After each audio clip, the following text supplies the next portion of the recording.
Deep in the basement of this hospital, medical researchers have embarked on a world first to see what happens when those who are already fully vaccinated are given a third dose. Experts will observe over the course of a year how effective a booster jab is in protecting both younger and older adults from different variants of the virus. They'll do this by monitoring the level of antibodies in participants' blood. They'll also study any harmful side effects. It's the natural next step to be doing a study where you're looking at the next dose of a vaccine. After we've kind of done the initial studies looking at the first doses, we've got to move forwards because we know there are variants that are coming through and things like that, and we may need to boost people's immunity to be able to protect them against the variants. Susan Porter's one of nearly 3,000 participants receiving a booster of one of 8 different vaccines, including a placebo meningitis jab.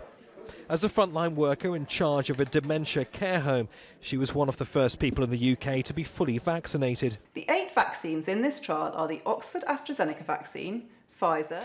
All participants are first screened for suitability and guided through any possible side effects.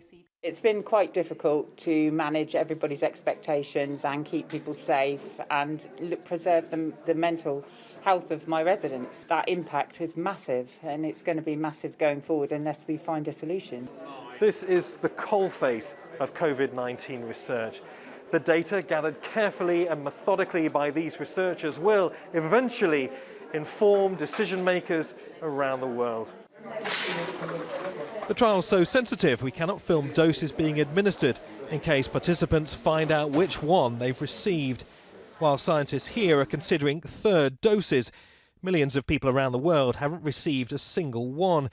The concern is that if booster jabs prove effective, rich nations may choose to continue hoarding supplies rather than sharing them with other nations.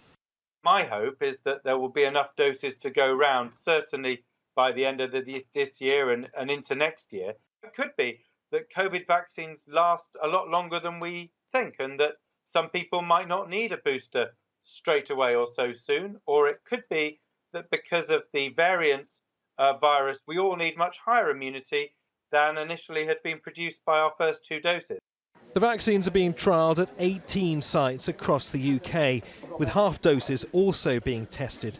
If the pandemic caught the world off guard, this trial is about being as prepared as we possibly can.